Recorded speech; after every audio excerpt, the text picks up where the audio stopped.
이거 나요. 지금 제정신이에요? 날카로운 비명이 거실을 울렸습니다. 와인잔이 바닥에 떨어지며 산산조각 나고 붉은 액체가 카펫 위로 번졌습니다. 그리고 얼마 후 노트북 화면에는 한 줄의 문장이 떠올랐습니다. 서울대학교 최종 합격. 잠시 정적이 흐르고 그 여자가 울부짖는 사이 회장은 무릎을 꿇고 떨리는 손으로 고개를 숙였습니다. 그들은 몰랐습니다. 자신이 쓰레기라 부르며 내쫓으려 했던 그 여인이 바로 이 모든 기적의 시작이었다는 사실을.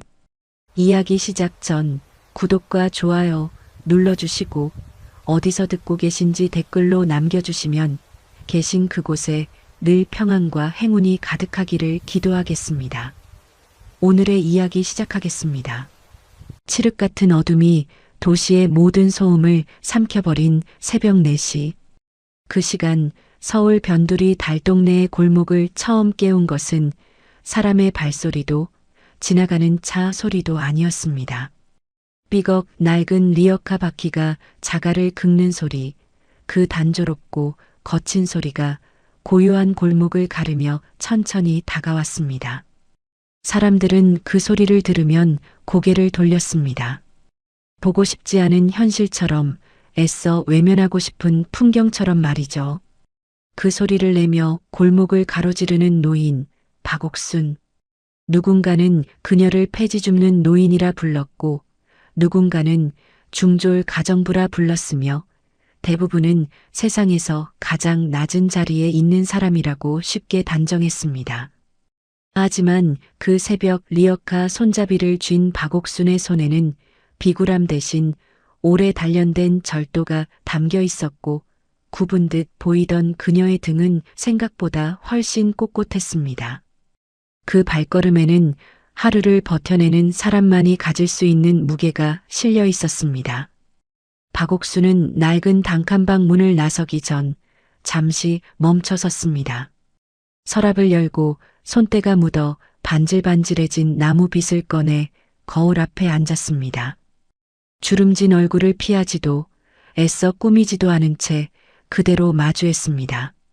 세월이 남긴 골은 깊었지만 눈빛만큼은 새벽 서리처럼 맑고 단단했습니다. 옥순아. 그녀는 거울 속 자신에게 아주 낮게 말을 건넸습니다. 허리는 꼿꼿이 펴야 한다. 가난이 살가죽을 파고들 수는 있어도 내 속까지 남루하게 만들게 두지는 말거라. 그 말은 위로도 변명도 아니었습니다. 오늘 하루를 무너지지 않고 살아내기 위해 박옥순이 스스로에게 건 다짐이자 약속이었습니다. 박옥순은 아버지가 남겨준 유일한 유품인 낡은 은비녀를 집어들었습니다.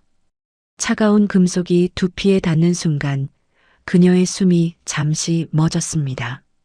그 비녀에는 나는 누구의 딸인가, 무엇을 지키며 살아야 하는가라는 질문과 대답이 함께 박혀 있었기 때문입니다. 구멍난 양말을 꿰매 신으면서도 무명 바지의 앞날은 어제 다려둔 그대로 칼날처럼 반듯했고 낡은 구두를 닦는 손길에는 마치 귀한 유물을 다루는 장인의 집중이 배어 있었습니다. 오늘도 고생 좀 해줘야겠다. 박옥수는 구두를 어루만지며 중얼거렸습니다. 비록 자갈밭을 걷더라도 남들 눈엔 비단길처럼 보여야 하지 않겠니? 내가 무너지면 나를 믿고 있는 사람들의 마음도 함께 무너질 테니까. 그녀가 리어카 손잡이를 움켜쥐고 골목으로 나서자 바퀴가 다시 자갈을 씹으며 새벽을 울렸습니다. 누군가에게는 귀를 찌르는 소음이었지만 박옥순에게 그 소리는 오늘도 포기하지 않겠다는 기도문이자 살아있다는 증거였습니다. 길가 전신주 아래 비에 젖어 눅눅해진 폐지 더미 앞에 멈춰선 박옥수는 신문지를 들어 올리는 손길을 본능처럼 낮췄습니다. 마치 갓 태어난 아이를 안 듯 조심스러웠습니다. 어허, 이 귀한 활자들이 다 젖었구나. 흙탕물이 묻은 종이를 손수건으로 닦아내며 그녀는 중얼거렸습니다. 사람들은 이걸 쓰레기라 부르지만 내 눈엔 누군가 밤새워 고민하며 적어내려간 인생이란다. 그때 새벽 배달을 하던 청년이 오토바이를 세우고 혀를 차며 말을 던졌습니다. 할머니, 그거 다 모아봤자 몇백 원이에요. 왜 그렇게 정성 들이세요? 시간 아깝잖아요. 박옥수는 허리를 천천히 폈습니다. 노송처럼 고든 자세로 청년을 바라보며 말했습니다. 여보게, 자네 눈엔 돈으로 보이겠지만 내 눈엔 사람의 마음으로 보인다네. 사람이 사람 대접을 받으려면 자기가 만지는 것 하나부터 귀하게 여길 줄 알아야 하는 법이지. 자네가 배달하는 것도 물건이 아니라 누군가의 기다림이라는 걸 잊지 말게.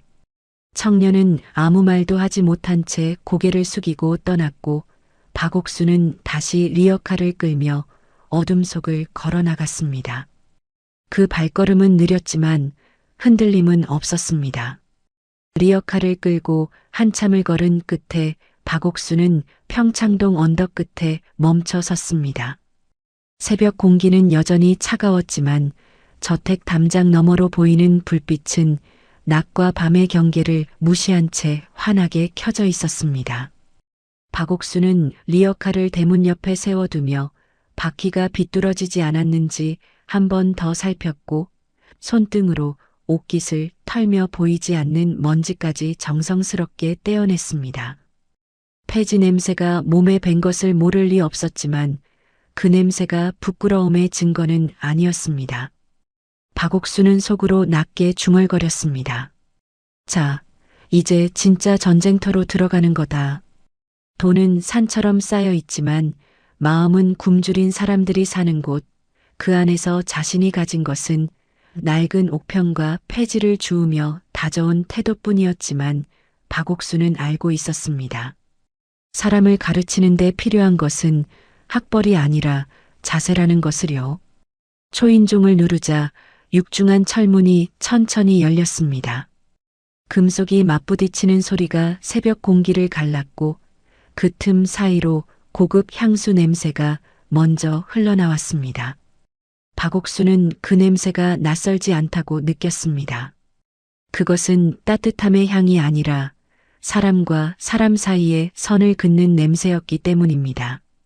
문이 완전히 열리자 화려한 실내 조명이 그녀를 비추었고 그 빛 아래에서 박옥수는 잠시 눈을 가늘게 떴습니다.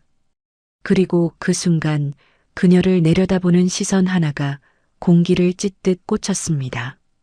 비싼 손수건으로 코를 막은 채 인상을 찌푸린 여자가 서 있었습니다. 윤기나는 머리카락, 날카로운 눈매, 몸에 걸친 옷에서는 새것 특유의 냄새가 풍겼습니다.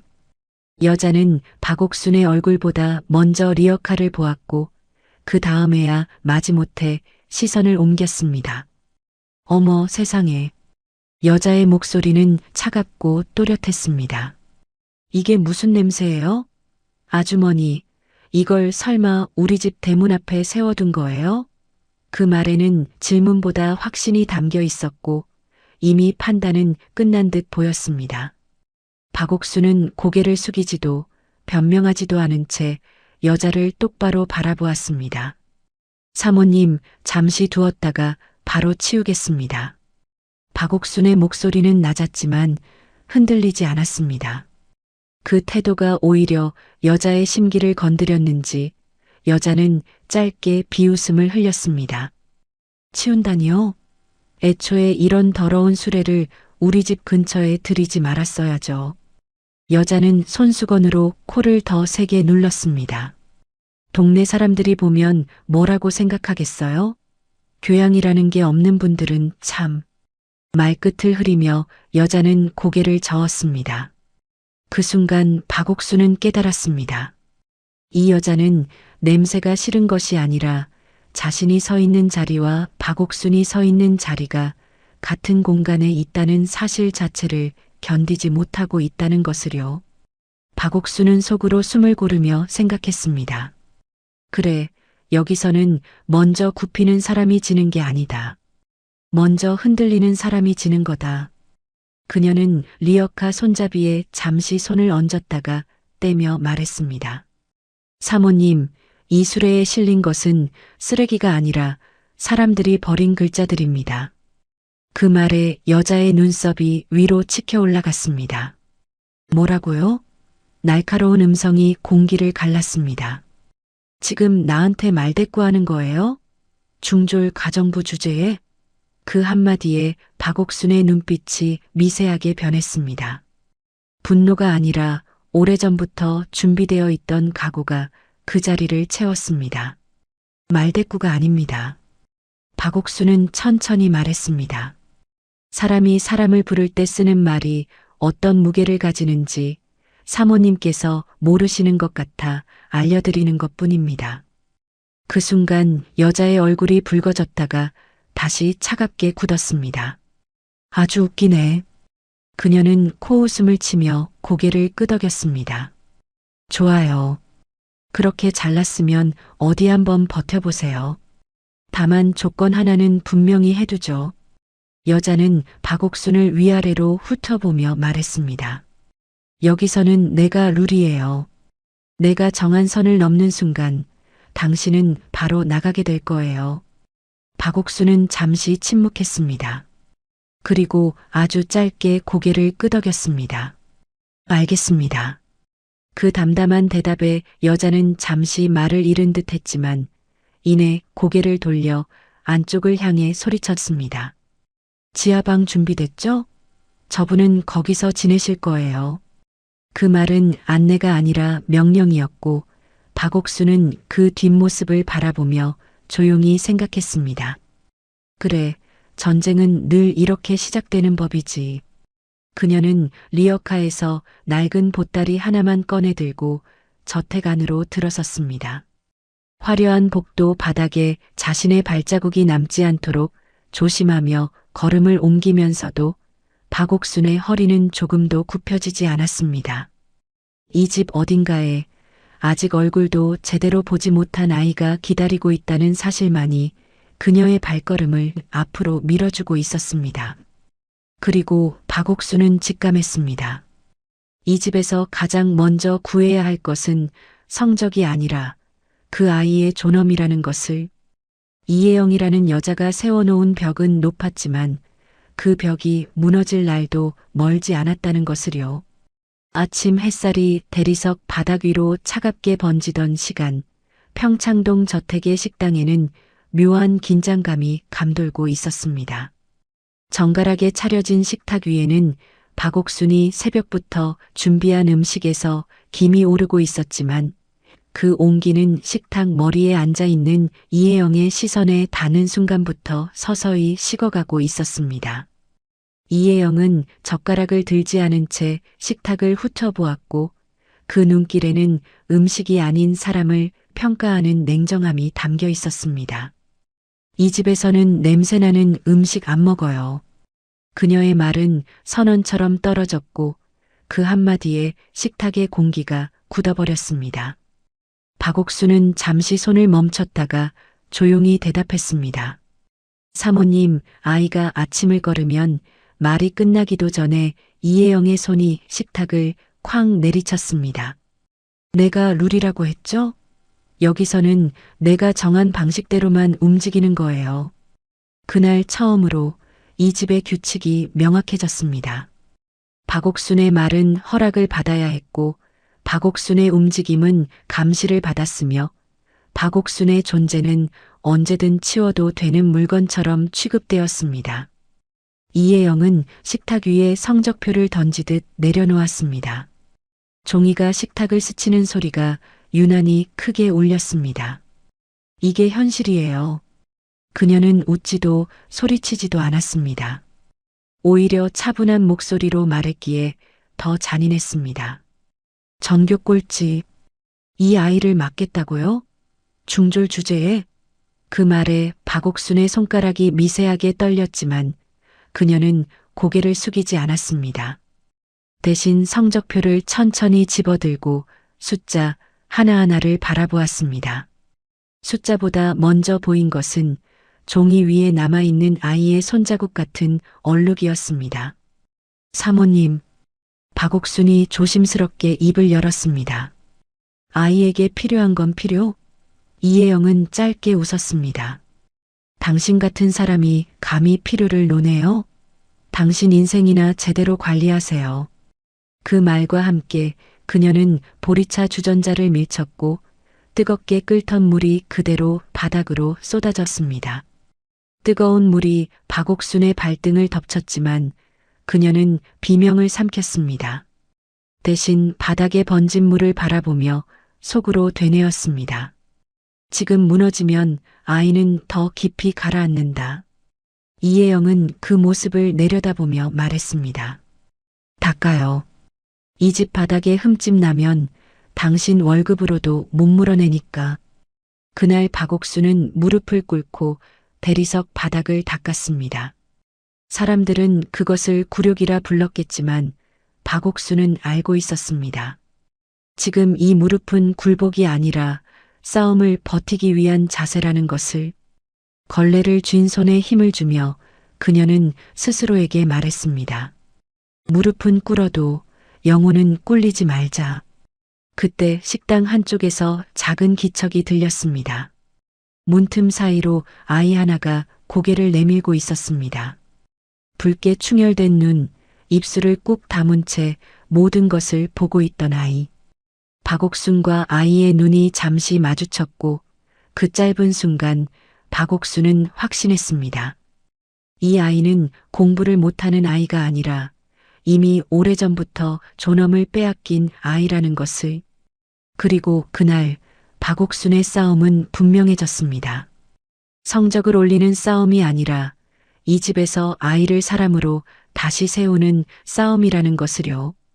그날부터 박옥순은 이 집의 가정부이자 아무도 맞지 않으려 했던 한 아이의 스승이 되었습니다.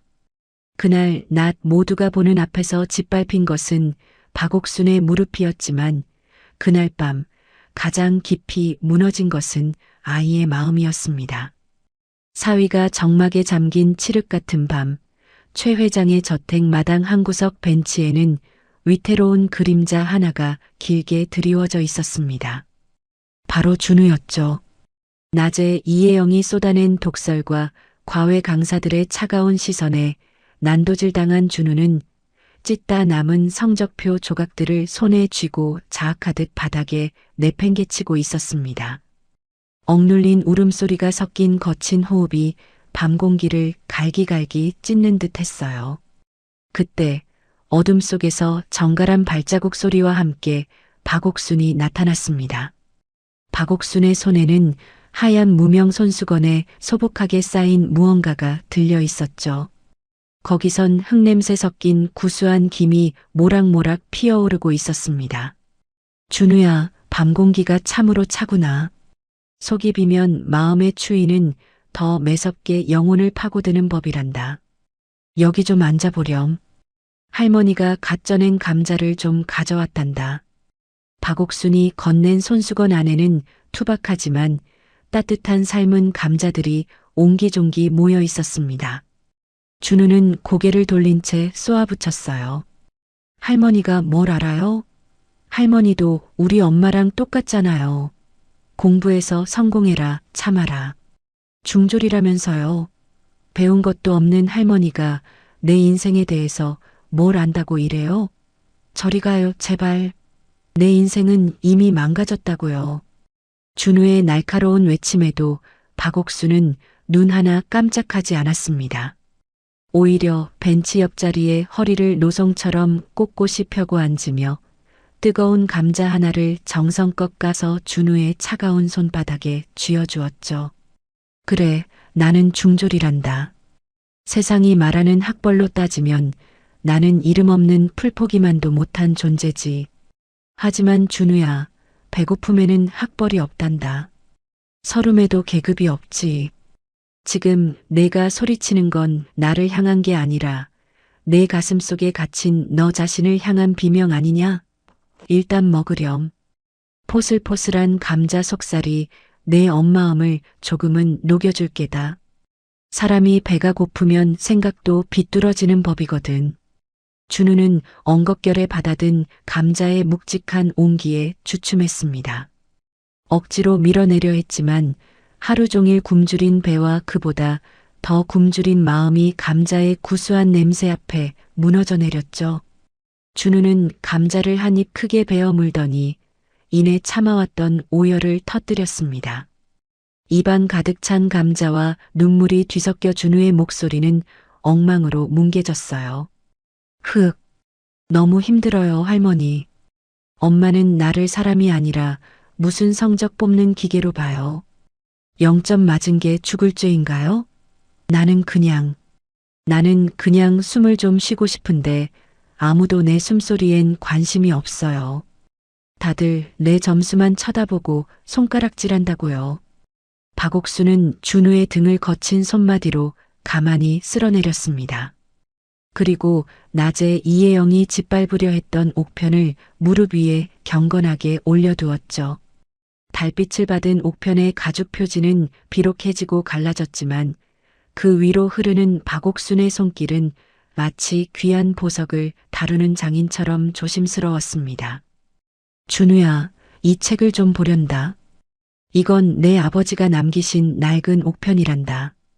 사람들은 이게 쓰레기통에나 가야 할 종이 뭉치라고 비웃지만 이 안에는 내가 40년 동안 폐지를 주우며 찾아낸 우리말의 눈물과 지혜가 주석으로 달려있지. 글자는 단순한 기호가 아니라 사람의 눈빛이란다. 내가 오늘 수학 문제를 포기한 건 죄가 아니야.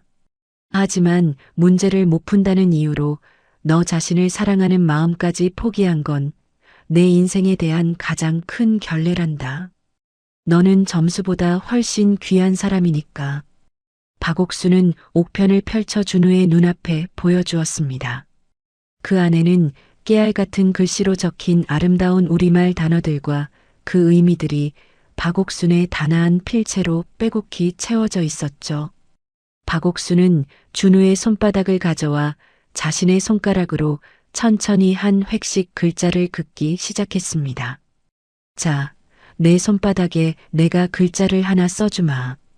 배울 학자다.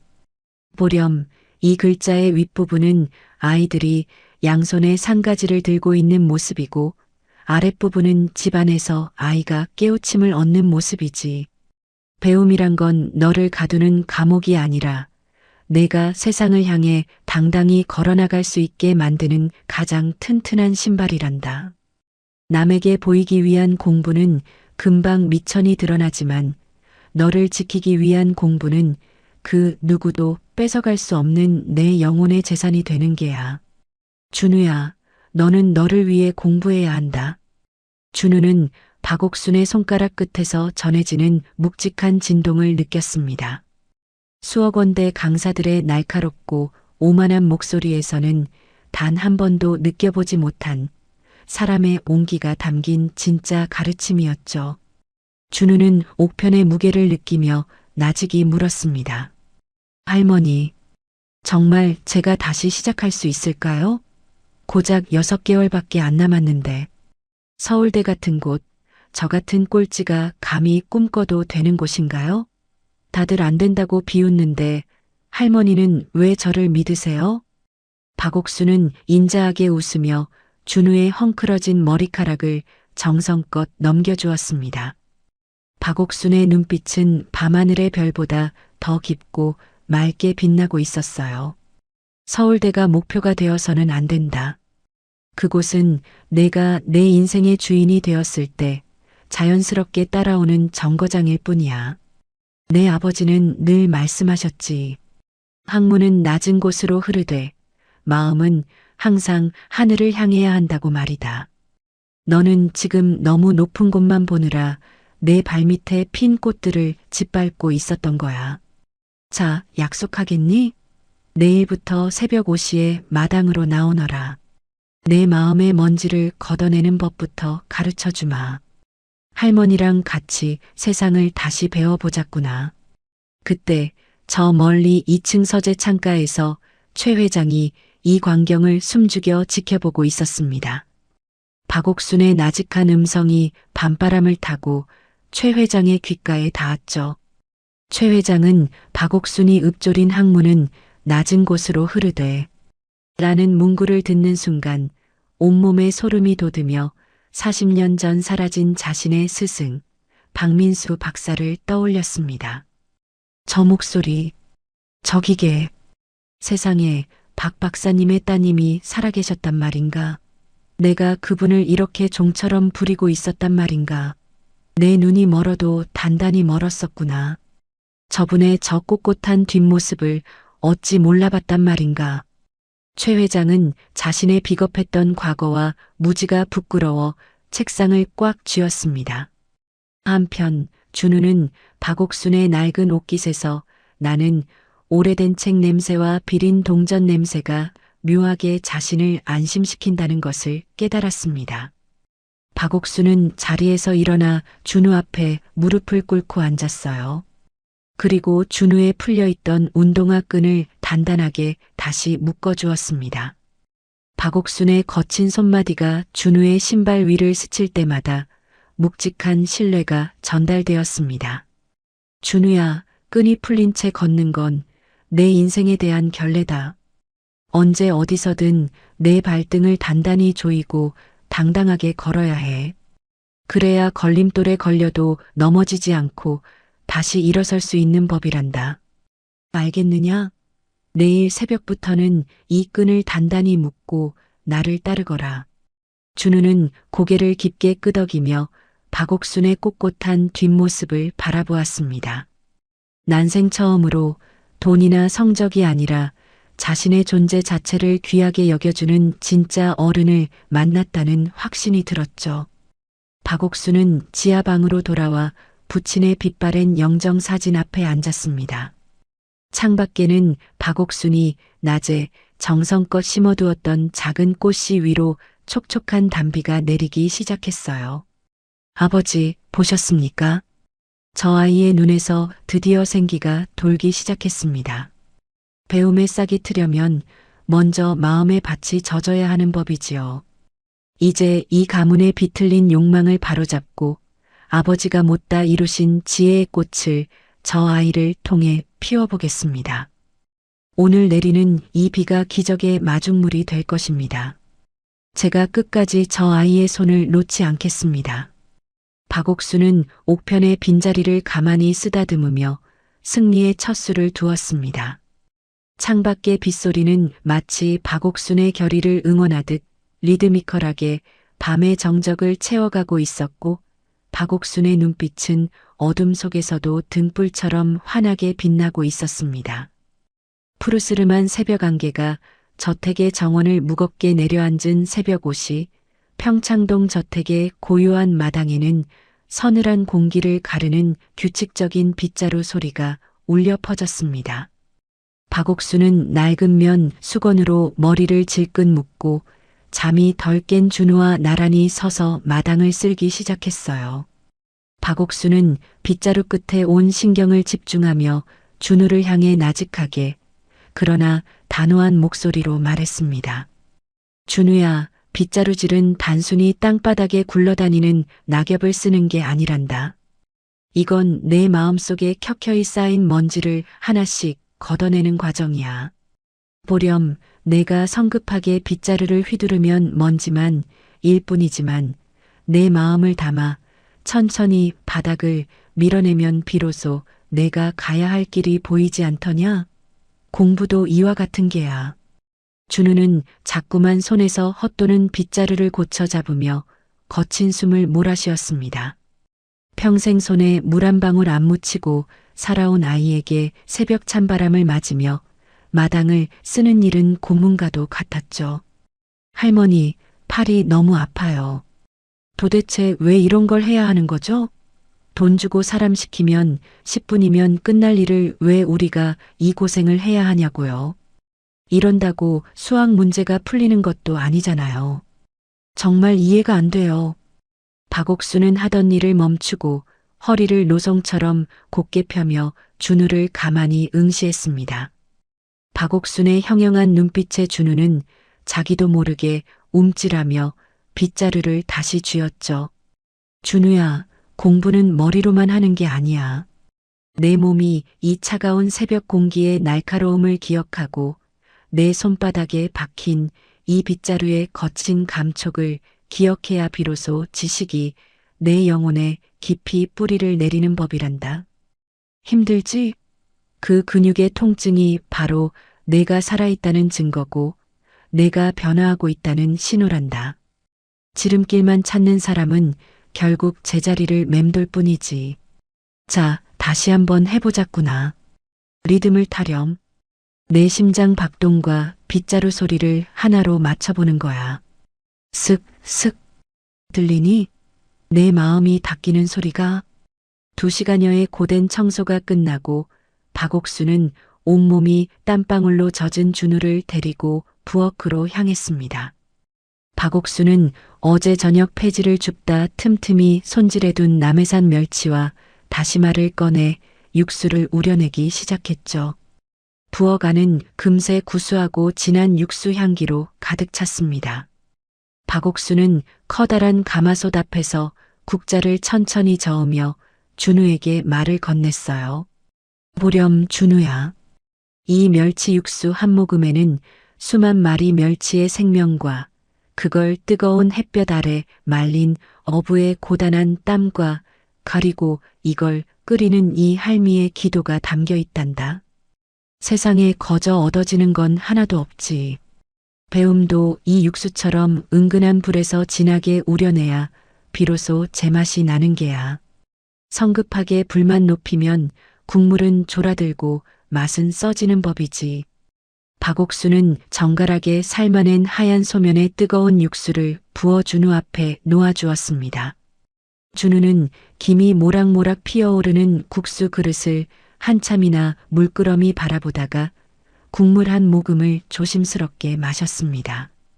그리고는 왈칵 눈시울을 붉히며 박옥순을 바라보았죠. 할머니, 오늘 국수가 참 따뜻해요. 그냥 국수일 뿐인데 속이 다 풀리는 것 같아요. 가슴 속에서 뭔가 뜨거운 게 울컥하고 올라와요. 박옥수는 준우의 거친 손을 자신의 마디 굵은 손으로 꽉 쥐며 대답했습니다. 속이 따뜻해야 머리가 맑아지고 머리가 맑아야 내가 가야 할 길이 선명하게 보이는 법이란다. 천천히 국물 한 방울까지 다 마시렴. 이 국물이 내 무너진 영혼을 다시 일으켜 세워줄 게다. 할머니가 약속하마. 그때였습니다. 부엌문이 거칠게 열리며 잠옷 차림에 화려한 가운을 걸친 이혜영이 발작하듯 뛰어들어왔어요. 이혜영은 부엌 가득 퍼진 멸치 육수 냄새에 코를 막으며 경악한 표정으로 비명을 질렀습니다. 어머 세상에, 이게 무슨 천박한 냄새야. 아주머니, 지금 제정신이에요? 우리 집 부엌에서 이딴 비린내 나는 저질 음식을 만들어? 내 귀한 아들한테 지금 이 쓰레기 같은 국물을 먹이는 거냐고. 당장 안 치워. 이혜영은 박옥순이 들고 있던 육수통을 낚아채 바닥으로 사정없이 내던졌습니다. 쨍그랑하는 파열음과 함께 사기 그릇이 산산조각 났고 팔팔 끓던 뜨거운 육수가 사방으로 튀었습니다. 날카로운 그릇 조각 하나가 박옥순의 발등을 스치며 파고들었고 정갈했던 하얀 버선 위로 붉은 피가 순식간에 배어 나오기 시작했죠. 하지만 박옥순은 신음 한번 내뱉지 않고 준우를 자신의 뒤로 숨기며 이혜영을 똑바로 응시했습니다. 사모님, 진정하십시오. 육수는 다시 우릴 수 있지만 사모님이 지금 쏟아버린 건 육수가 아니라 아드님에 대한 최소한의 예의와 신뢰입니다. 아이가 맛있게 먹는 음식을 천박하다 욕하는 그 마음이 진정 천박한 것 아닙니까? 아이의 배를 채워주는 것보다 중요한 건 마음을 채워주는 일입니다. 이혜영은 박옥순의 정곡을 찌르는 말에 얼굴이 불그락 푸르락해져서 삿대질을 해댔습니다. 뭐, 예의? 중졸 노인네가 어디서 감히 입을 놀려. 당신이 끓인 이 구질구질한 국물 따위가 내 아들 몸에 들어가는 꼴은 죽어도 못 봐. 준우, 너 당장 일어나. 이런 거 먹고 어떻게 서울대를 가겠다는 거야? 당장 명문대 코디네이터가 짜준 식단대로 먹어. 그때 준우가 박옥순의 뒤에서 걸어 나와 이혜영의 손을 거칠게 뿌리치며 외쳤습니다. 엄마, 제발 그만해. 엄마가 사주는 그 비싼 스테이크보다 할머니가 끓여준 이 국수 한 그릇이 내 영혼을 더 배불게 했다고. 엄마는 한 번이라도 내 속이 얼마나 차가운지 물어본 적 있어? 할머니는 내 마음을 먼저 데워주셨단 말이야. 엄마가 뭘 알아? 준우의 항변에 이혜영은 넋이 나간 듯 비틀거리더니 비열하게 입꼬리를 올리며 박옥순을 향해 독설을 내뱉었습니다. 좋아. 아주 대단한 스승님 나셨네. 박옥순 씨, 당신이 그렇게 자신 있으면 내기 하나 할까? 당신 말대로 저런 국수나 먹이면서 6개월 안에 준우 서울대 합격시켜봐. 만약 못하면 당신 그 잘난 손목 하나 내놓고 이 집에서 기어서 나가는 거야. 어때, 할 수 있겠어? 감히 당신 따위가? 박옥수는 발등에 타는 듯한 통증을 견디며 허리를 더욱 곧게 폈습니다. 그리고 단호하고 묵직한 목소리로 대답했죠. 좋습니다. 보내겠습니다. 하지만 제가 해낸다면 사모님은 준우 앞에서 무릎 꿇고 당신이 저지른 모든 만행을 진심으로 사죄하십시오. 당신이 짓밟은 아이의 꿈과 제 정성에 대해 말입니다. 그리고 제가 이 집의 상전이 되어 사모님께 사람의 도리를 가르칠 것입니다. 이 제안 받아들이시겠습니까? 이혜영은 코웃음을 치며 부엌 바닥에 침을 뱉듯 쏘아붙였습니다. 서울대? 중졸할망구가? 그래, 어디 해봐. 해내기만 하면 내가 당신 월급의 30배를 일시불로 주고 평생 상전으로 모셔주지. 하지만 실패하면 당신 인생은 그날로 끝인 줄 알아. 내 눈앞에서 영원히 사라지는 거야. 이 모든 광경을 거실 뒤편 서재 문틈으로 지켜보던 최 회장은 박옥순의 떨리는 손등과 그 안에 서린 형형한 기계를 보며 직감했습니다. 저 노인이 거는 것은 단순히 돈이나 명예가 아니라 40년 동안 폐지 더미 속에서도 지켜온 가문의 영혼이라는 사실을 말이죠. 최 회장이 무거운 목소리로 부엌에 들어서며 선언했습니다. 내가 이 내기의 증인이 되겠다. 혜영이, 너도 옥순 씨도 각자의 명예와 인생을 걸고 약속한 것이니 한치의 물러섬도 없어야 할 것이다. 자, 이제 이 지저분한 부엌은 치우고 각자의 자리로 돌아가라. 옥순 씨, 발등 처치부터 하세요. 박옥순은 차가운 바닥에 고인 육수를 묵묵히 닦아내며 준우를 바라보았습니다. 준우의 눈에는 전에 없던 뜨거운 의지가 타오르고 있었죠. 준우야, 이제 물러설 곳은 없다. 너와 나 그리고 아버지가 남겨주신 이 낡은 옥편이 세상을 뒤흔들 기적을 만들어낼 게다. 준비되었느냐? 할머니와 함께 이 가짜 세계를 무너뜨려 보자꾸나. 준우는 힘차게 고개를 끄덕였습니다. 박옥수는 지하방으로 돌아와 부친이 쓰던 낡은 벼루에 먹을 갈기 시작했습니다. 검은 먹물이 벼루 위에서 소용돌이 치듯 박옥순의 복수가 아닌 진정한 인간 교육의 대장정이 그 웅장한 서막을 올리고 있었습니다. 시간은 쏜살같이 흘러 약속했던 6개월의 마지막 날, 서울대학교 수시 합격자 발표일이 밝았습니다. 평창동 저택의 거실은 에어컨에서 뿜어져 나오는 차가운 금속성 냉기와 이혜영의 오만한 확신이 뒤섞여 마치 살얼음판 위를 걷는 듯한 숨막히는 정적이 흐르고 있었습니다.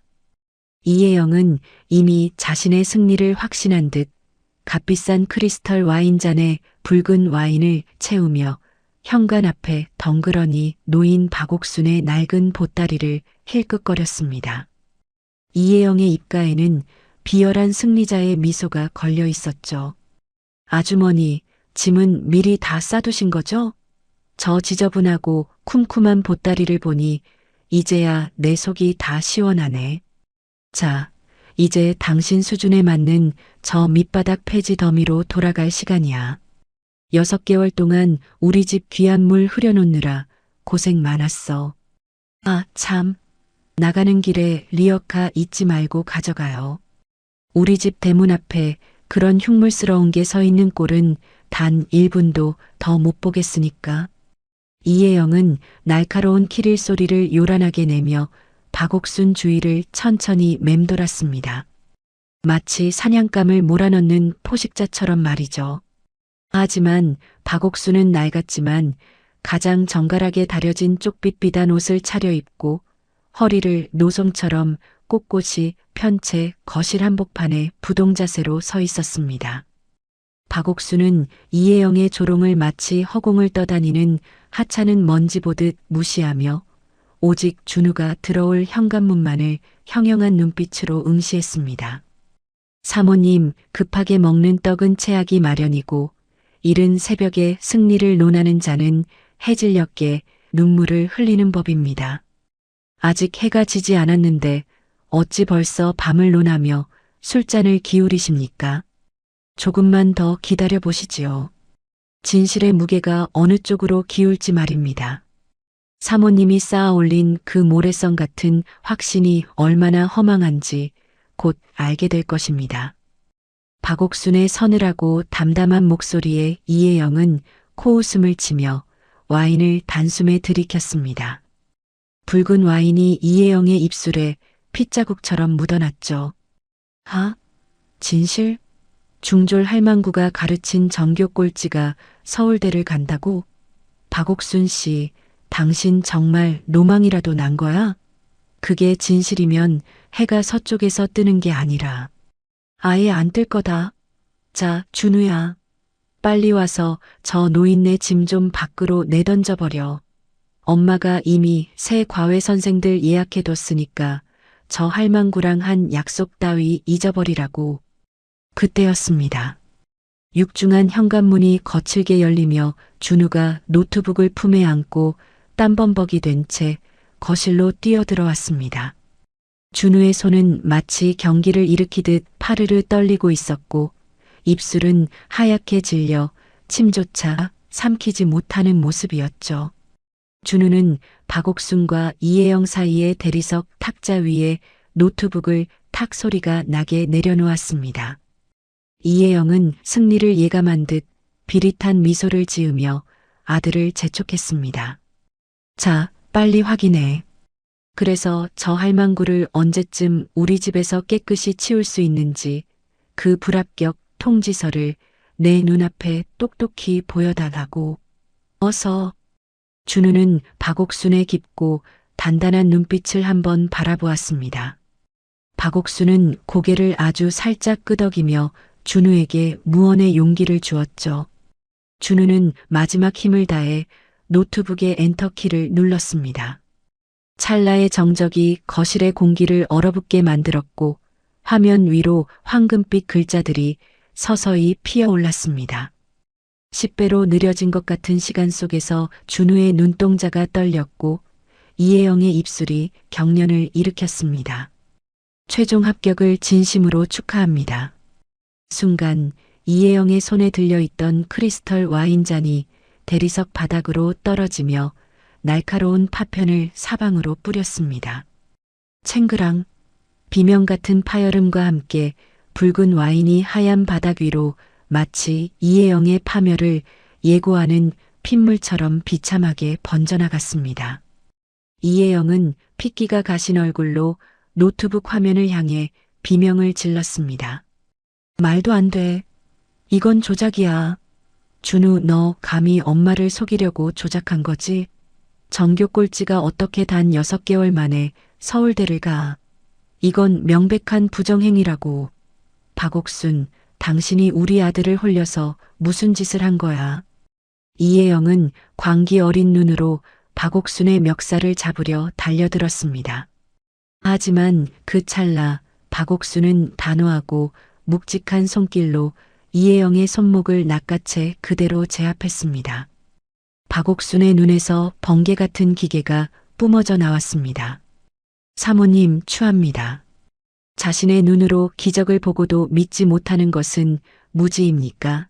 아니면 끝까지 버리지 못하는 그 알량한 오만입니까? 준우는 지난 6개월 동안 자신의 영혼을 태워 이 결과를 만들었습니다. 당신이 비웃던 그 진짜 공부의 힘, 폐지 줍는 노인의 지혜가 당신이 가진 그 가짜 권력보다 훨씬 강하다는 것을 이제라도 보란 말입니다. 그때 거실 뒤편 서재의 육중한 문이 열리며 최 회장이 장엄한 걸음으로 걸어 나왔습니다.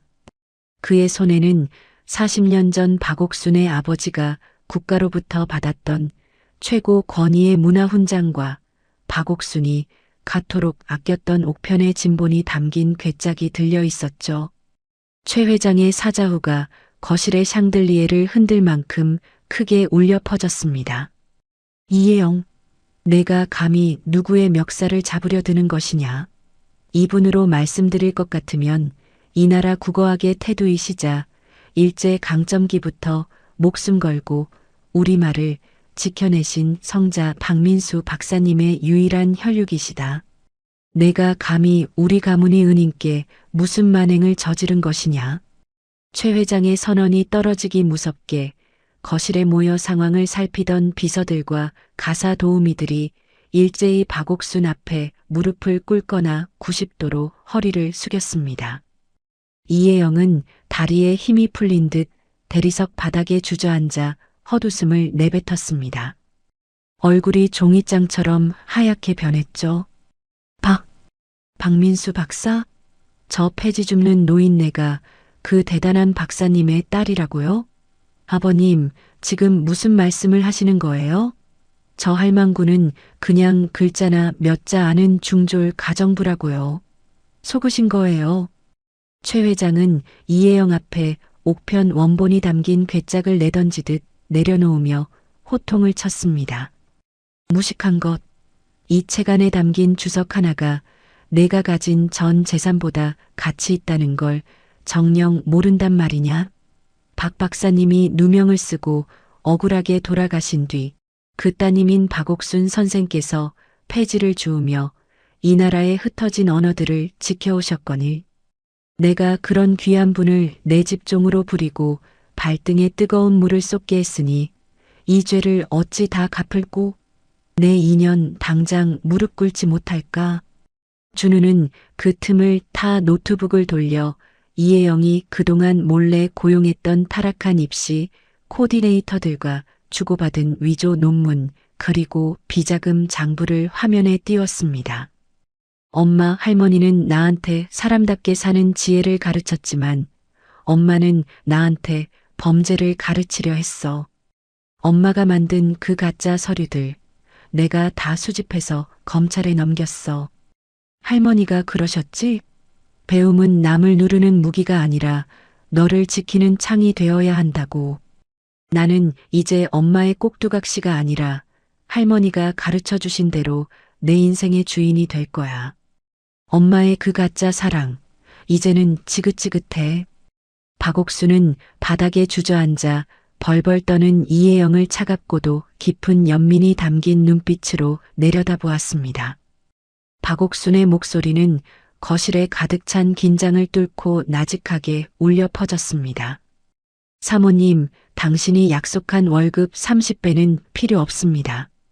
다만 당신이 그동안 쏟아버린 준우의 눈물과 제가 끓여낸 육수에 담긴 그 정성에 대해 뼈저리게 생각하십시오. 돈으로 살 수 없는 것이 세상에 있다는 것을, 진심이 기술을 이긴다는 것을 이제는 알게 될 것입니다. 당신이 쌓아 올린 가짜 세계는 오늘로 산산조각 났습니다. 이혜영은 넋이 나간 듯 파르르 떨리는 입술로 아무 말도 하지 못한 채 바닥을 기었습니다. 주변 TV 화면에서는 이혜영이 관리하던 재단의 비리가 속보로 터져 나오며 강사들이 연행되는 장면이 흘러나왔죠. 박옥순은 준우의 합격증을 붙인의 낡은 옥편 사이에 소중히 끼워 넣었습니다. 그리고 창밖의 먼 하늘을 바라보며 나직이 읊조렸습니다. 아버지, 보셨습니까? 드디어 우리 가문의 자부심이 저 아이의 눈빛을 통해 다시 피어났습니다. 40년의 한이 6개월의 기적으로 씻겨나가는군요. 이제야 아버님 얼굴을 뵐 면목이 조금 서는 것 같습니다. 최 회장은 박옥순 앞에 다가와 허리를 숙이며 뜨거운 눈물을 흘렸습니다. 선생님, 이 불초한 놈을 용서하십시오. 스승님의 따님을 몰라보고 종처럼 부리며 멸시했으니 제가 무슨 할 말이 있겠습니까? 제발 저희 가문의 마지막 자존심을 지켜주시고 저희를 가르쳐 주십시오. 부탁드립니다. 거실의 공기는 어느덧 차가운 금속성 냉기 대신 박옥순이 내뿜는 숭고한 아우라와 승리의 온기로 가득 찼습니다. 폐지 줍는 노인이라 무시당하던 박옥순의 뒷모습은 이제 그 어떤 거물보다 웅장하고 거대하게 빛나며 이 저택의 진짜 주인이 누구인지를 온 세상에 알리고 있었습니다.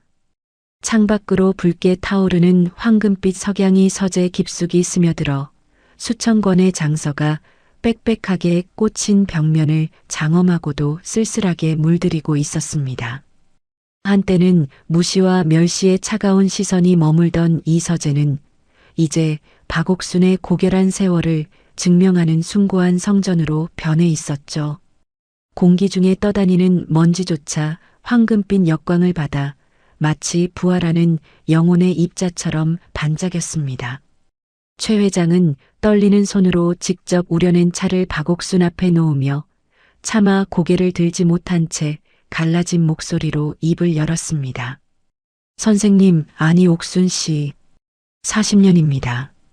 박 박사님이 누명을 쓰시고 돌아가신 뒤 그 긴 세월 동안 어찌하여 이 못난 저에게조차 한마디 기별도 없으셨습니까? 제가 박사님께 입은 은혜가 태산보다 높은데 그 귀한 따님을 폐지 줍는 노인으로 살게 했다니. 저는 이제 죽어서도 박사님을 뵐 낯이 없습니다. 제 무지가 죄이고 제 비겁함이 천벌입니다. 박옥순은 찻잔에서 피어오르는 은은한 김을 가만히 응시했습니다. 박옥순은 허리를 노송처럼 꼿꼿이 편 채 인자하지만 서늘한 기계가 느껴지는 목소리로 대답했습니다. 회장님, 너무 자신을 탓하지 마십시오. 아버지가 누명을 쓰고 학계에서 매장당하시던 그날 제게 남기신 마지막 유언은 복수가 아니라 보존이었습니다. 권력이 지식을 짓밟고 가짜가 진짜를 가리려 할 때 가장 안전한 곳은 가장 낮은 곳이라 하셨지요. 제가 40년 동안 리어카를 끌며 폐지를 주었던 건 단순히 입에 풀칠하기 위함이 아니었습니다. 세상이 버린 그 낡은 종이 더미 속에 아버지가 미처 완성하지 못한 우리말 사전의 파편들과 잃어버린 우리말의 뿌리들이 섞여 있었으니까요. 저는 쓰레기통을 뒤진 게 아니라 우리 민족의 영혼을 줍고 있었던 겁니다. 곁에서 박옥순의 거친 손을 두 손으로 꼭 잡고 있던 준우는 할머니의 말 한마디 한마디가 날카로운 송곳처럼 가슴을 찌르는 듯하여 굵은 눈물을 뚝뚝 흘렸습니다.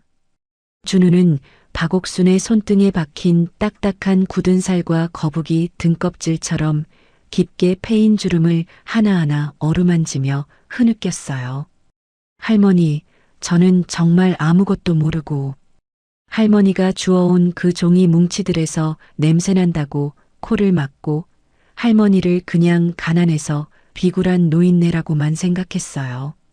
제 손바닥에 써주신 그 글자들이 할머니의 피눈물로 지켜낸 보석인 줄도 모르고 제가 정말 죽을 죄를 지었습니다. 할머니, 제가 할머니의 그 고귀한 세월을 모욕했어요. 제발 저를 꾸짖어 주세요. 박옥순은 준우의 젖은 뺨을 거친 손마디로 가만히 닦아내었습니다. 박옥순의 입가에는 세상을 다 품는 듯한 따뜻한 미소가 번졌죠. 박옥순의 목소리는 서재의 정적을 뚫고 은은하게 울려 퍼졌습니다. 준우야, 울지 마라. 내가 오늘 이 할미의 굳은 살을 만지며 흘리는 그 뜨거운 눈물이 바로 내가 40년 동안 차가운 길바닥에서 기다려온 최고의 보상이란다. 지식은 머리로 외워 시험지에 쏟아붓는 것이 아니라 이렇게 타인의 아픔을 제 아픔처럼 느낄 줄 아는 가슴으로 배우는 게야. 내 손에 박힌 이 굳은 살은 학자의 훈장이요. 내가 포기하지 않았다는 숭고한 증거란다. 내가 서울대에 합격한 것보다 내 할머니의 거친 손이 부끄럽지 않다고 말해주는 지금 이 순간이 내게는 100배, 1000배 더 기쁘구나. 이제야 내 아버지를 뵐 면목이 서는구나. 서재 문 밖에서 이 모든 대화를 숨죽여 듣고 있던 이혜영은 차가운 벽에 몸을 기댄 채 사르르 주저앉았습니다. 자신이 그토록 천박하다고 비하하며 짓밟았던 멸치 육수 냄새와 폐지의 쿰쿰한 냄새가 사실은 대한민국 근현대사의 아픈 자존심과 고결한 학자 정신의 향취였다는 사실에 영혼이 송두리째 뒤흔들리는 충격을 받은 것이죠.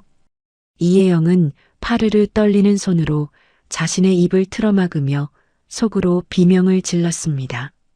내가 도대체 무슨 짓을 한 거야? 저분이 누구라고?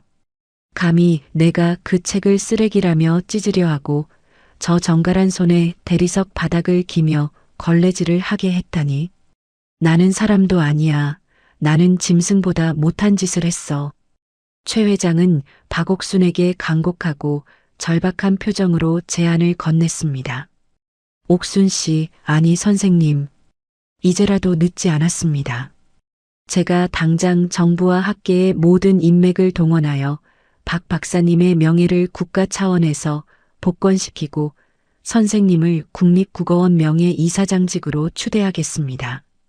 이 저택에서 가장 햇살이 잘 드는 방을 선생님의 집무실로 꾸미고 선생님이 40년 동안 모으신 그 귀한 원고들을 세상에서 가장 화려한 양장본으로 출판해 올리겠습니다. 제발 제 사죄를 받아주십시오. 제 전 재산을 다 털어서라도 선생님의 지난 세월을 보상하고 싶습니다. 하지만 박옥수는 서재 창밖으로 보이는 저 멀리 가난한 달동네의 불빛들을 아련하게 응시하며 조용히 고개를 가로저었습니다.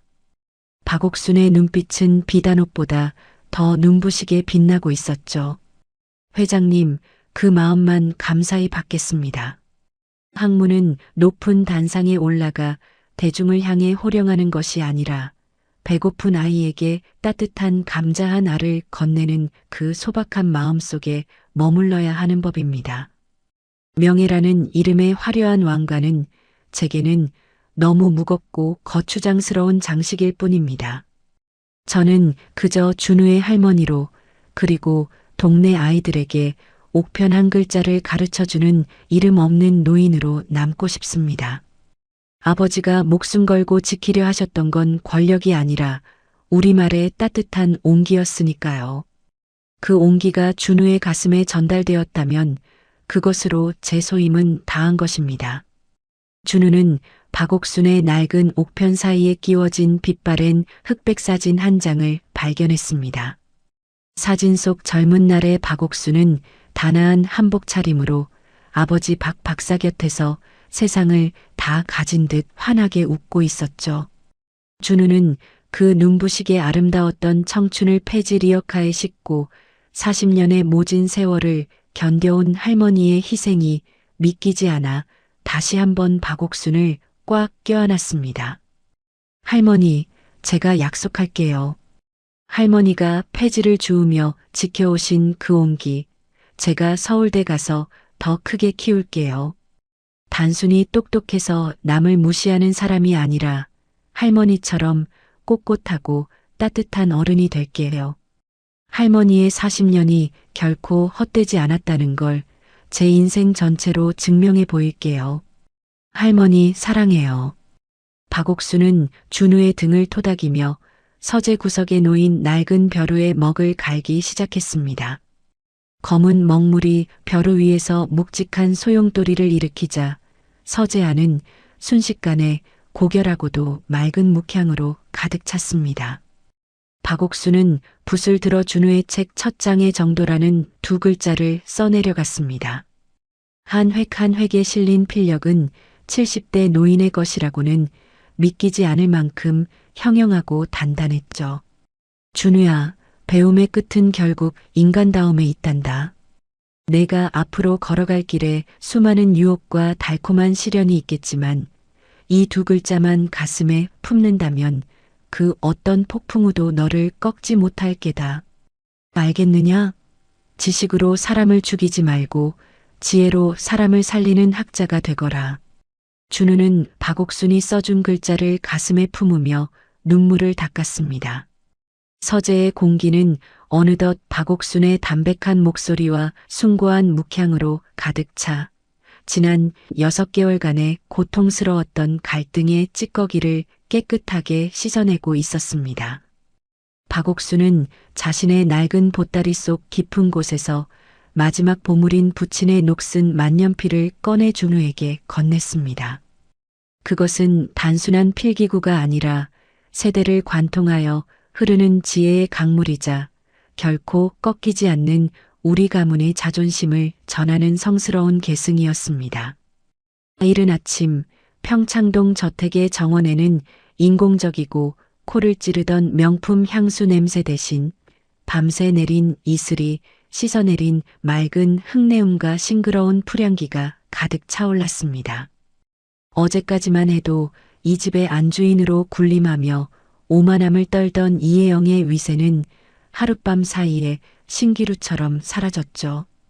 거실 대형 화면에서는 이혜영이 주도했던 입시 비리와 재단 횡령 의혹이 뉴스 속보로 쉼없이 쏟아지고 있었고 저택 앞에는 검찰 관계자들이 들이닥쳐 압수수색 상자를 실어 나르는 무거운 발걸음 소리만 가득했습니다. 이혜영은 헝클어진 머리와 초점 없는 눈으로 거실 한복판 차가운 대리석 바닥에 주저앉아 있었어요. 그때 박옥순이 가장 정갈하게 다려진 무명옷을 입고 이혜영 앞에 천천히 다가왔습니다. 사모님, 아니 이혜영 씨. 이제 그만 차가운 바닥에서 일어나시지요. 냉기가 뼈마디를 상하게 할 만큼 깊게 스며들고 있습니다. 자, 이 차 한 잔 드시고 정신을 차리세요. 박옥수는 예전에 이혜영이 천박하다며 바닥으로 쏟아버렸던 그 투박한 보리차 주전자를 들고 다가와 김이 모락모락 피어오르는 차를 정성껏 따라주었습니다. 이혜영은 파들파들 떨리는 손으로 찻잔을 받지도 못한 채 박옥순의 치맛자락을 붙잡으며 비참하게 울먹였어요. 아주머니, 아니 선생님, 제발 살려주세요. 제가 정말 죽을 죄를 지었습니다. 제가 그 귀한 책을 쓰레기라 부르며 찢으려 했던 것도 선생님께 무릎을 꿇리고 걸레질을 시킨 것도 다 제 눈이 멀어 저지른 무지 때문이었어요. 아버님께 말씀 좀 잘해주세요. 저 이대로 쫓겨나면 정말 갈 곳이 없어요. 준우를 봐서라도 한 번만 자비를 베풀어 주세요. 네. 박옥수는 이혜영의 절박한 손을 부드럽지만 단호하게 떼어내며 찻잔을 탁자 위에 소리 없이 내려놓았습니다. 박옥순의 눈빛에는 증오나 복수심이 아닌 깊은 연민과 준엄한 가르침이 서려 있었죠. 이혜영 씨, 당신이 지금 진심으로 두려워하는 건 갈 곳이 없는 처지가 아니라 당신이 가졌던 그 가짜 권력과 돈이 사라진 것 아니겠습니까? 제가 당신을 돕는 유일한 길은 당신이 저지른 죄의 무게를 회피하지 않고 온전히 느끼게 하는 것입니다. 이 차 한 잔을 마시고 당신의 텅 빈 속을 먼저 데우세요. 죄는 무지에서 오지만 그 죄를 씻는 건 정직한 고통뿐입니다. 그것이 당신이 인간으로서 구원받을 수 있는 마지막 기회라는 걸 명심하십시오. 당신이 짓밟은 건 제 자존심이 아니라 당신 자신의 인격이었습니다. 그때 최 회장이 서재에서 나와 차가운 금속성 목소리로 이혜영의 심장에 쐐기를 박았습니다. 최 회장의 눈은 분노와 실망으로 가득 차 있었죠. 이혜영, 내 죄는 단순히 입시 비리뿐만이 아니다. 우리 가문의 명예를 진흙탕에 쳐박고 이 시대의 스승을 내 집종으로 부리며 모욕한 죄는 천벌을 받아도 모자랄 것이다. 너는 오늘부로 우리 가문의 호적에서 정식으로 제명될 것이며 내가 탐했던 모든 재산과 지위는 몰수하여 박 박사님의 이름으로 된 장학재단에 전액 기부될 것이다. 당장 이 집에서 내가 가져온 그 썩은 욕망들과 함께 나가거라.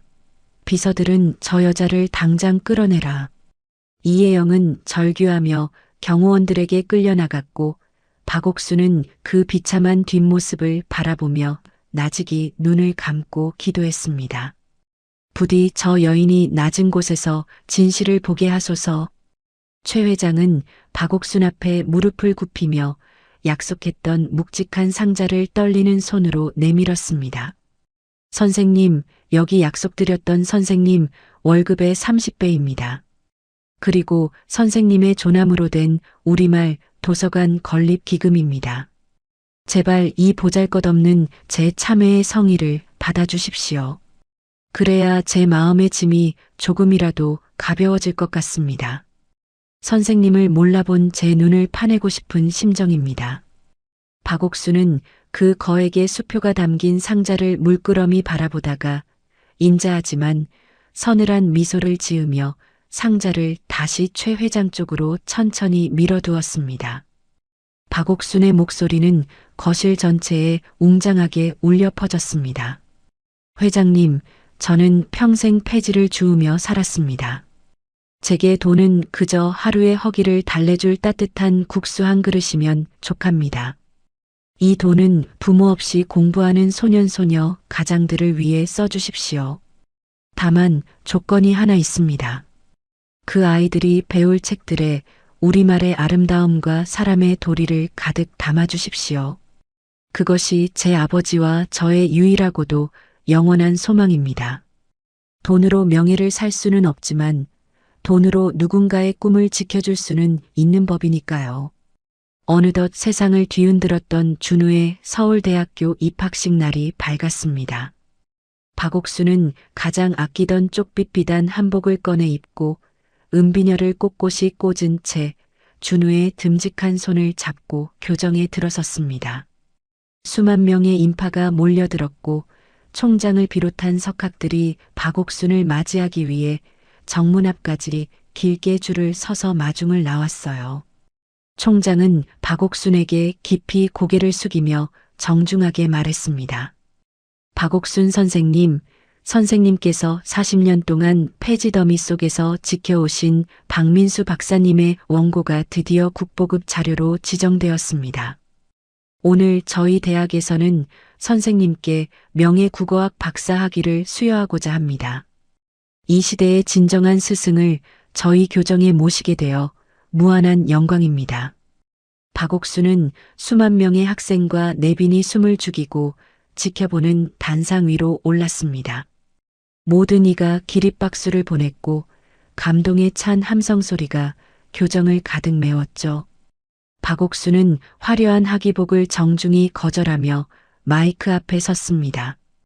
박옥순의 목소리는 마이크를 통하지 않아도 장례를 압도할 만큼 단단했습니다.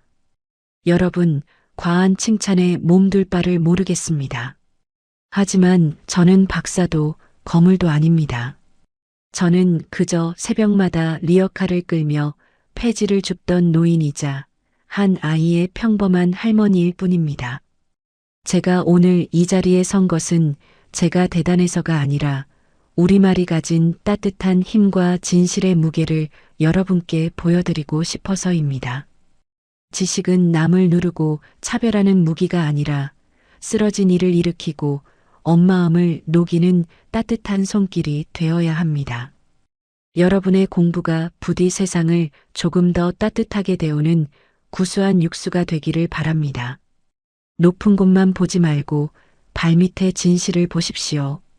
박옥순의 담백하면서도 뼈를 때리는 연설에 장례는 순식간에 눈물바다가 되었습니다. 식이 끝난 후 준우는 첫 장학금을 모아 산 정성스러운 상자를 박옥순에게 내밀었습니다. 상자 안에는 부드러운 가죽향이 은은하게 풍기는 세상에서 가장 편안하고 기품 있는 수제 구두가 들어 있었죠. 준우는 박옥순 앞에 무릎을 꿇고 직접 신발을 신겨드리려 했습니다. 할머니, 그동안 낡고 구멍난 구두 신고 제 뒷바라지 하시느라 정말 고생 많으셨어요. 이제는 폐지 줍는 낡은 신발 대신 이 신발 신고 비단길만 걸으세요. 제가 할머니의 튼튼한 다리가 되어드릴게요. 할머니가 지켜주신 제 영혼, 이제 제가 할머니의 남은 생을 지켜드릴게요. 정말 사랑해요, 할머니. 박옥수는 준우의 따뜻한 손길과 구두의 매끄러운 질감을 발끝으로 느끼며 눈시울을 붉혔습니다. 박옥수는 인자하게 웃으며 준우의 어깨를 토닥였죠. 준우야, 정말 고맙구나. 이 신발이 참으로 보드랍고 내 발에 꼭 맞는구나. 하지만 준우야, 나는 이 신발을 신고 다시 낮은 곳으로 가야 한단다. 아직 골목 어딘가에는 세상이 버린 단어들과 추위에 떨며 누군가의 손길을 기다리는 어린 영혼들이 있지 않겠니? 이 신발은 내가 그들에게 더 빨리 달려갈 수 있게 해주는 날개가 되겠구나. 내가 신겨준 이 사랑을 신고 나는 다시 배움의 길을 걷겠다. 박옥수는 준우가 신겨준 새 구두를 신고 당당하게 한 걸음을 내디뎠습니다. 그 발걸음은 무거운 리어카를 끌던 고단한 걸음이 아니라 세상을 치유하고 지혜를 전파하는 거장의 당당하고 자애로운 발걸음이었죠. 저 멀리 정원 구석에서 이제는 장학재단의 청소복을 입고 바닥을 닦는 이혜영의 모습이 보였습니다. 이혜영은 박옥순과 눈이 마주치자 깊숙이 고개를 숙이며 참회의 눈물을 흘렸습니다. 비로소 이혜영의 얼굴에서도 오만한 도끼가 빠지고 사람다운 온기가 돌기 시작한 것이었죠. 박옥순의 정갈한 방에는 이제 부친의 명예회복 훈장과 준우의 서울대 합격증, 그리고 40년 세월이 담긴 낡은 옥편이 나란히 놓여 있었습니다. 40년의 기나긴 한이단 6개월의 기적을 통해 가장 눈부신 보상과 명예로 돌아온 순간이었습니다. 박옥수는 창밖의 따스한 햇살을 받으며 곁에 선 준우에게 나직하게 그러나 확신에 찬 목소리로 말했습니다. 준우야, 보렴. 겨울이 아무리 길고 매서워도 봄은 반드시 오지 않더냐. 내가 뿌린 그 정직한 땀방울과 꺾이지 않은 마음이 오늘 이 꽃길을 만든 게야. 앞으로도 이 할미가 묶어준 운동화 끈의 의미를 잊지 말고 내 길을 묵묵히 그리고 당당하게 걸어가거라. 진실은 결코 잠들지 않는단다. 준우는 박옥순의 가녀리지만 강인한 어깨를 감싸 안았습니다. 두 사람의 그림자가 교정의 활기찬 풍경 속으로 길게 늘어지며 완벽한 정의의 실현과 위대한 가문의 부활을 만천하에 알리고 있었습니다. 지난 겨울의 매서운 살얼음을 기어이 깨뜨리고 돋아난 연두빛 새순들이 어느덧 담장을 넘어 흐드러지게 피어난 순백의 목련 꽃송이로 피어올랐습니다. 한때 도끼와 허영이 가득했던 평창동 저택의 화려한 정원이 아닌 이제 햇살이 가장 먼저 찾아들어 마당 구석구석을 어루만지는 박옥순의 작은 오두막집 마당은 온 마을 아이들의 웃음소리가 끊이지 않는 지혜의 쉼터가 되어 있었죠. 박옥순은 예나 지금이나 변함없이 정갈하게 다려진 무명옷을 입고 허리를 노성처럼 곧게 펴며 마당의 먼지를 쓸어내고 있었습니다. 그때 담장 밖에서 들려오는 인자하고 반가운 목소리가 새벽의 정적을 깨웠어요. 옥순 할머니, 오늘도 어김없이 일찍 나오셨네요. 어이구, 이 골목은 할머니 덕분에 매일 아침 거울처럼 반짝거리네요. 덕분에 우리 손주 녀석도 할머니 흉내낸다고 빗자루질을 다 한다니까요. 박옥수는 빗질을 멈추고 허리를 펴며 이웃 주민을 향해 환하게 그리고 인자하게 웃어 보였습니다. 박옥순의 얼굴에는 지난 세월의 고단함 대신 평온한 지혜의 빛이 가득했죠. 허허, 별 말씀을요. 마음의 먼지를 털어내려면 손발을 부지런히 움직이는 것만큼 좋은 게 없답니다. 골목이 깨끗해야 지나가는 사람들의 마음도 한결 가벼워지고 그래야 복도 찾아오는 법 아니겠습니까? 자, 여기 방금 끓여낸 따뜻한 보리차 한 잔 들고 가시지요. 오늘따라 차 맛이 아주 달고 구수하답니다. 이 차 한 잔이 오늘 하루를 기분 좋게 열어줄게야. 박옥수는 낡았지만 광이 나도록 닦인 정갈한 쟁반 위에 김이 모락모락 피어오르는 찻잔을 내놓았습니다. 70대 노인의 손길이라기엔 믿기지 않을 만큼 절도 있고 기품 있는 동작이었죠. 그때 대문이 열리며 소박한 개량 한복 차림의 여인이 커다란 빨래 바구니를 든 채 땀을 훔치며 들어왔습니다. 바로 이혜영이었죠. 1년 전에 그 도끼 서린 눈빛과 날카로운 키릴 소리는 흔적도 없이 사라졌고 이제는 박옥순의 곁에서 굳은 일을 돕는 손길이 제법 능숙해진 모습이었습니다. 이혜영은 박옥순 곁으로 다가와 조심스럽고 공손하게 입을 열었습니다. 어머니, 제가 할게요. 허리도 안 좋으신데 자꾸 빗자루 들지 마시라니까요. 제가 육수 우려내는 동안 마당은 깨끗하게 다 쓸어 놓을게요. 아, 그리고 오늘 준우 내려오는 날인 거 잊지 않으셨죠? 벌써 기차역 도착했다고 방금 문자가 왔더라고요. 우리 아들 할머니 국수 먹고 싶다고 난리예요. 박옥수는 이혜영의 거칠어진 손을 가만히 맞잡으며 인자한 목소리로 대답했습니다. 이혜영을 바라보는 박옥순의 눈에는 이제 깊은 용서와 사랑만이 머물고 있었죠. 혜영아, 내 손이 이제 제법 야무지고 단단해졌구나. 빨래를 비비고 육수를 우려내며 흘린 그 정직한 땀방울이 내 얼굴을 예전보다 훨씬 곱고 환하게 만들었어. 고맙다.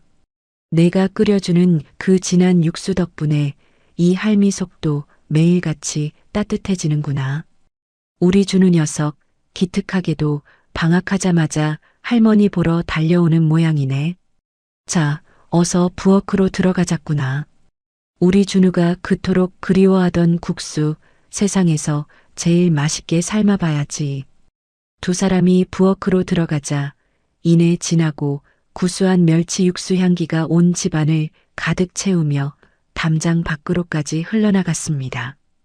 잠시 후 배낭을 맨 늠름한 청년이 대문을 박차고 들어왔습니다. 서울대 로고가 선명하게 박힌 과 점퍼를 입었지만 그의 눈빛은 여전히 박옥순이 처음 만났던 그 순수한 소년의 온기를 고스란히 간직하고 있었죠. 준우는 신발도 벗지 않은 채 툇마루로 뛰어올라 박옥순을 꽉 껴안았습니다. 할머니, 저 왔어요. 서울에 있는 내내 할머니 국수 냄새가 코끝에 아른거려서 공부가 하나도 안 된 거 있죠? 교수님이 그러시는데 제가 제출한 국어학 레포트가 할머니 옥편 덕분에 역대 최고점을 받았대요. 할머니의 40년 세월이 제 인생의 나침반이자 가장 큰 자부심이 되어주고 있어요. 할머니, 정말 감사해요. 박옥수는 준우의 등을 거친 손마디로 다독이며 눈시울을 붉혔습니다. 박옥순에게 준우는 아버지가 남긴 가장 귀한 유산이자 희망이었으니까요. 오냐, 우리 준우 장하구나. 하지만 준우야, 공부보다 100배 더 중요한 건 내 마음이 항상 어디를 향하고 있느냐란다. 내가 가진 그 지식이 남을 가르치는 회초리가 아니라 아픈 곳을 어루만지는 따뜻한 손길이 되고 있느냐? 그걸 늘 잊지 말아야 한다.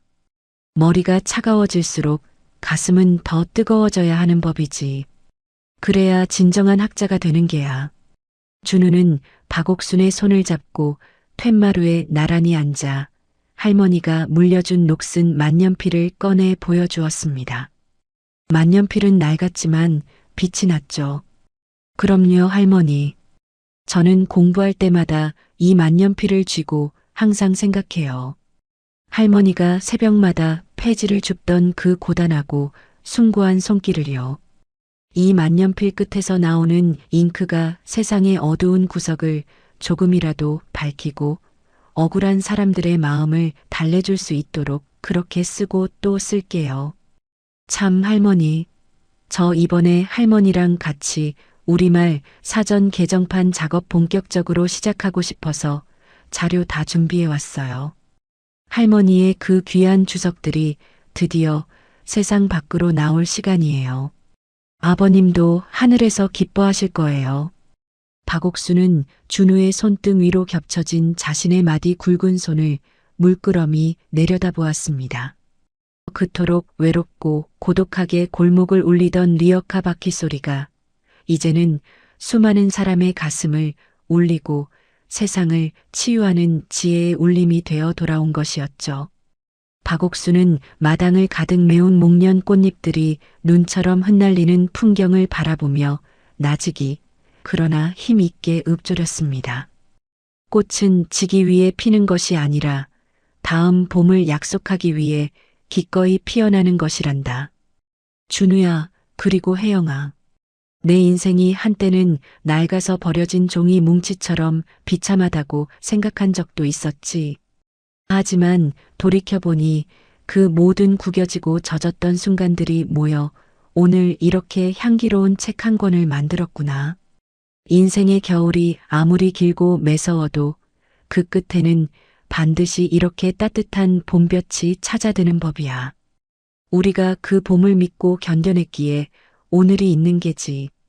이혜영은 박옥순의 곁에 무릎을 굽히고 앉아 박옥순의 손을 자신의 뺨에 가만히 가져다 댔습니다. 그 눈에는 진심 어린 존경이 가득했죠. 어머니, 제가 예전에 쏟았던 그 보리차의 온기를 이제야 마음으로 알 것 같아요. 어머니가 무릎 꿇고 묶어주신 준우의 운동화 끈이 우리 가문을 넘어 세상을 잇는 사랑의 끈이 되었다는 사실도요. 저도 이제 이 신성한 부엌에서 어머니의 뒤를 따라 낮은 곳으로 걷겠습니다. 사람 대접이 무엇인지 가르쳐 주셔서 정말 감사해요, 어머니. 어느덧 서산으로 기우는 노을이 박옥순의 정갈한 은발 위로 황금빛 축복을 내리고 있었습니다. 박옥순은 천천히 자리에서 일어나 자신의 책상으로 향했습니다. 그곳에는 40년의 세월이 응축된 낡은 옥편과 준우의 합격증이 나란히 놓여 있었죠. 박옥순은 옥편을 손끝으로 가만히 쓰다듬으며 화면 너머의 시청자들에게 들려주듯 나지막하고 묵직한 내레이션을 던졌습니다. 여러분, 당신의 삶이 지금 비록 낡고 구겨진 폐지처럼 느껴지십니까? 혹은 세상의 모진 바람에 잉크가 다 말라버린 만년필 같지는 않으신가요? 하지만 기억하십시오. 가장 진한 육수는 가장 차가운 물에서부터 시작되고 가장 깊은 지혜는 가장 낮은 곳에서 폐지를 줍던 손끝에서 피어납니다. 당신이 지금 견디고 있는 그 고단함이 훗날 누군가에게는 다시 살아갈 용기를 주는 가장 따뜻한 한 문장이 될 것입니다. 허리를 곧게 펴십시오. 당신은 그 자체로 충분히 고결하고 아름다운 인생의 주인입니다. 당신의 봄은 이제 시작입니다. 마지막 장면, 박옥순의 옥편 위로 한 줄기 따스한 햇살이 내려앉으며 덕이라는 글자를 환하게 비추었습니다. 박옥순은 준우와 이혜영의 손을 양옆에서 꽉 맞잡고 목련 나무 아래를 당당하게 걸어 나갔습니다. 낡았지만 광이 나도록 닦인 박옥순의 구두 소리가 희망찬 미래를 향해 경쾌하고 힘차게 골목 안을 울려 퍼지고 있었습니다. 오늘 이야기 끝까지 함께 해주셔서 진심으로 감사합니다. 이 이야기가 누군가의 삶에 작은 위로와 용기가 되었기를 바랍니다.